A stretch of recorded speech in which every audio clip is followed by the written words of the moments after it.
अस्सलाम वालेकुम दोस्तों, रज़ा सोलर की एक और नई वीडियो के साथ आपकी खिदमत में हाज़िर हैं। 10 किलोवाट का हाइब्रिड सोलर सिस्टम हम लोग इंस्टॉल कर रहे हैं और ये जो सिस्टम है इसे आप पूरा दिन यूज़ कर सकते हैं। इसमें बैटरीज़ नहीं हैं। बहुत सारे लोग बैटरीज़ को अवॉइड करते हैं। उनका जहन ये होता है कि बैटरीज़ पे जो है वो इन्वेस्ट नहीं करना चाहिए, क्योंकि कुछ सालों के बाद बैटरीज़ को रिप्लेस करना पड़ता है। तो जिन इलाकों में लोड शेडिंग नहीं होती है वहाँ पे बैटरीज़ ज़्यादा ज़रूरी भी नहीं होती हैं। सोलर सिस्टम बेहतरीन काम करता है अगर उसके साथ वापडा या के इलेक्ट्रिक हर वक्त मौजूद हो। दिन भर सोलर सिस्टम से ही सारा लोड चलता रहता है और रात को फिर ये सारा लोड ऑटोमेटिकली शिफ्ट हो जाता है के इलेक्ट्रिक या वापडा के ऊपर।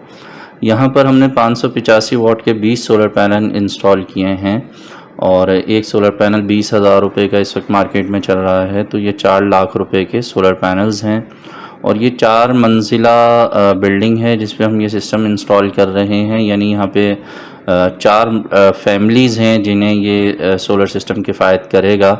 और यहाँ पे IP65 जो इन्वर्टर है वो हम इंस्टॉल कर रहे हैं।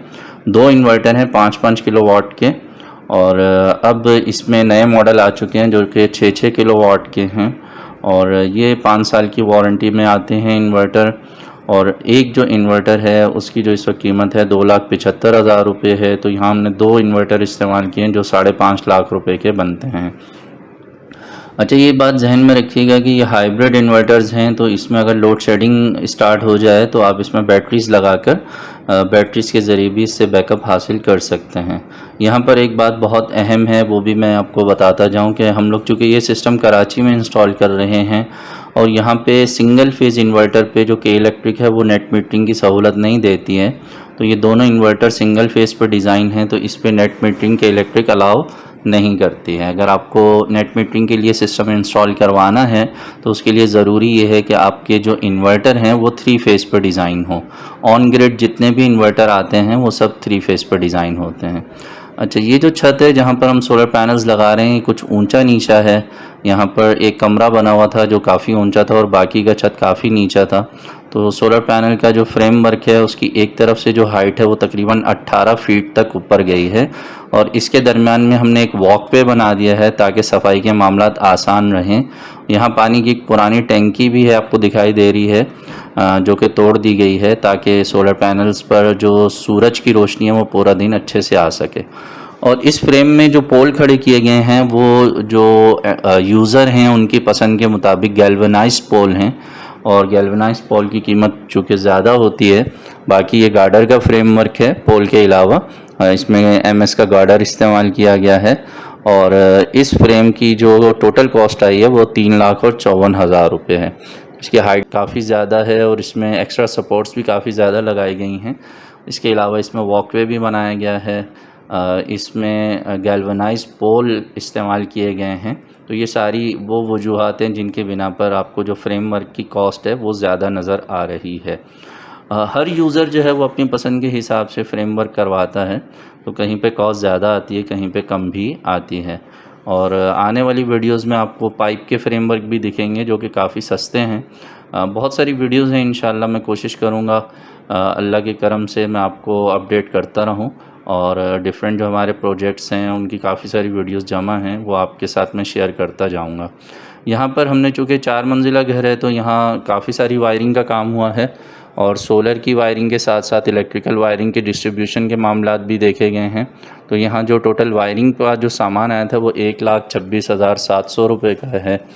और यहाँ पर एक और बहुत ही मज़ेदार बात ये है कि जो साहिब खाना है वो चूँकि इंजीनियर भी हैं तो उन्होंने ज़रूरी समझा और ये बहुत ही फ़ायदेमंद भी है कि उन्होंने AC और DC की 2 अर्थिंग अलग अलग करवाई हैं यहाँ पर।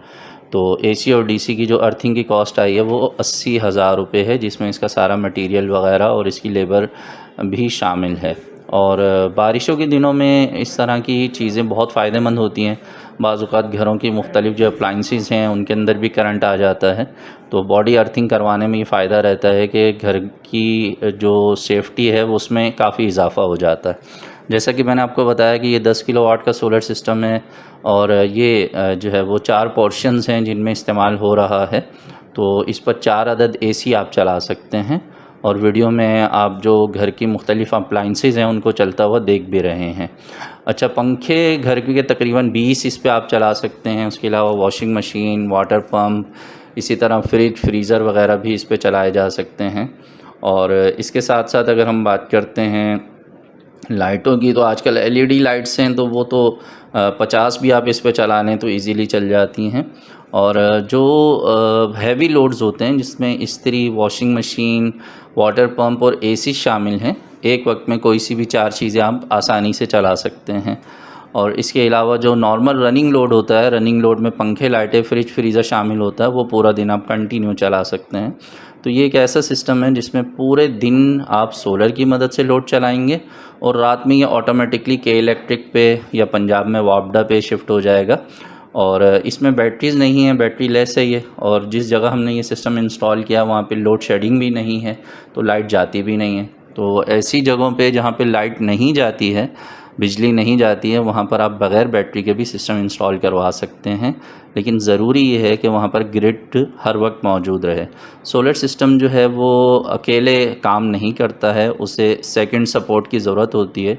अब वो चाहे ग्रिड मौजूद हो या बैटरीज मौजूद हो, तो उसका होना ज़रूरी होता है। और इसमें जितने भी टॉर्क लोड आते हैं उनमें इन्वर्टर जो है वो शेयरिंग कर लेता है और थोड़ी देर के बाद सोलर से मज़ीद बिजली बन के आ जाती है और फिर सारा का सारा जो लोड है वो सोलर के ज़रिए चलने लग जाता है। अब यहाँ पर एक बात आप भी जहन नशीन कर लें कि मुख्तलिफ़ जो सिस्टम इंस्टॉल होते हैं वो जो यूज़र है उसकी चॉइस के मुताबिक भी हो सकते हैं, उसकी पसंद के हिसाब से चीज़ें ली जाती हैं और इसी तरह जगह की ज़रूरत के लिहाज से भी चीज़ों को डिज़ाइन किया जा सकता है। तो ये ज़रूरी नहीं है कि 10 किलोवाट का जो एक सिस्टम इस वीडियो में दिखाया जा रहा है, वही सिस्टम जब आपके यहाँ इंस्टॉल किया जाए तो सेम कॉस्ट आए। ये मुमकिन है कि आपके यहाँ जब वो सिस्टम इंस्टॉल हो तो उसकी कॉस्ट काफ़ी कम हो जाए, या आपकी पसंदीदा चीज़ें इससे ज़्यादा महंगी हों और वो सिस्टम महंगा डिज़ाइन हो। तो मुख्तलिफ़ तरह की वीडियोज़ को शेयर करने का जो असल मकसद होता है वो अवेयरनेस होती है कि आपके इल्म में ये चीज़ें आ जाएँ कि किस किस तरह के सोलर सिस्टम जो है वो लगाए जाते हैं और उनमें क्या क्या फ़र्क होता है। बहुत सारी कंपनीज़ के इन्वर्टर सस्ते आते हैं और कुछ कंपनीज़ के इन्वर्टर महंगे भी आते हैं। तो हर बंदा अपनी ज़रूरत के लिहाज से और अपनी बजट के लिहाज से चीज़ों को सिलेक्ट करता है।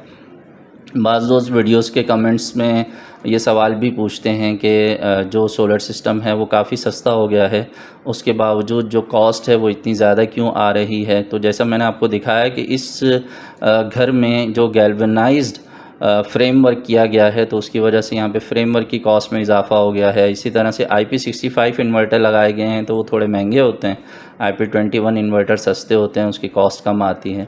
बहरहाल बहुत सारी चीज़ों में फ़र्क होता है। बहुत सारी जगह ऐसी होती हैं जहाँ पे सिंगल फ्लोर पे सोलर सिस्टम इंस्टॉल किया जाता है और सिंगल फ्लोर पे वायरिंग की कॉस्ट कम आती है। यहाँ पे मल्टीपल फ्लोर्स हैं, 4 फ्लोर के ऊपर ये सिस्टम इंस्टॉल किया गया है, तो ज़ाहिर है उसकी कॉस्ट ज़्यादा आएगी और उसमें वायरिंग का भी जो है वो काम ज़्यादा होगा। तो जब काम ज़्यादा होगा तो उसकी जो इंस्टॉलेशन सर्विसेज हैं वो भी महंगी होंगी। इसी तरह से बड़े जो सिस्टम्स होते हैं उनकी जो ट्रांसपोर्टेशन कॉस्ट होती है वो भी थोड़ी ज़्यादा आती है। तो ये मुख्तलिफ़ वजूहात होती हैं जिनके बिना पर एक जो सिस्टम है वो सस्ता भी हो सकता है और महंगा भी हो सकता है। बहरहाल इस कंप्लीट सिस्टम की जो टोटल कॉस्ट यहाँ पर आई है वो तकरीबन 16.5 लाख रुपए में ये सिस्टम इंस्टॉल हुआ है। और इसमें आप अपनी मर्ज़ी के हिसाब से रद्दो बदल करवा कर भी अपने घर पे ये सिस्टम इंस्टॉल करवा सकते हैं। स्क्रीन पे हमारे नंबर्स दिए गए हैं, इस पे व्हाट्सएप पे आप हमसे रब्ता कर सकते हैं। बहुत सारे दोस्त कॉल्स करने की कोशिश करते हैं, तो बेशुमार लोग ज़ाहिर है रब्ता करने की कोशिश कर रहे होते हैं, सबकी कॉल्स को सुनना मुमकिन नहीं होता। इसीलिए बारहा वीडियोज़ में ये अर्ज़ किया जाता है कि आप हमें मैसेजेस कर दें और आपको ज़रूर रिप्लाई करेगी। हमारी पूरी टीम है अल्हम्दुलिल्लाह जो आपके मैसेजेस को देखती है और उसका बर वक्त रिप्लाई करने की भी पूरी कोशिश करती है। आप अपनी ज़रूरत के लिहाज से कोटेशंस भी ले सकते हैं, अपने घर के सर्वे भी करवा सकते हैं। और कराची के अंदर हमारी सर्विस अल्हम्दुलिल्लाह पिछले कई सालों से मौजूद है और 2017 से हम अपने डिफरेंट प्रोजेक्ट की वीडियोस भी अपलोड कर रहे हैं। और आप दोस्तों का बहुत शुक्रिया कि आप लोग बहुत सपोर्ट भी करते हैं। अगर ये वीडियो आपको अच्छी लगती है, आपको इसमें कुछ सीखने के लिए मिलता है, तो वीडियो को लाइक ज़रूर कीजिएगा, अपने दोस्तों से भी शेयर कीजिएगा। मिलेंगे नेक्स्ट वीडियो में। अपना बहुत सा ख्याल रखिए। सोलर सिस्टम ज़रूर लगाइए, अपनी बिजली खुद बनाइए और बिजली के बिलों से जान छुड़ाइए। अल्लाह हाफ़िज़।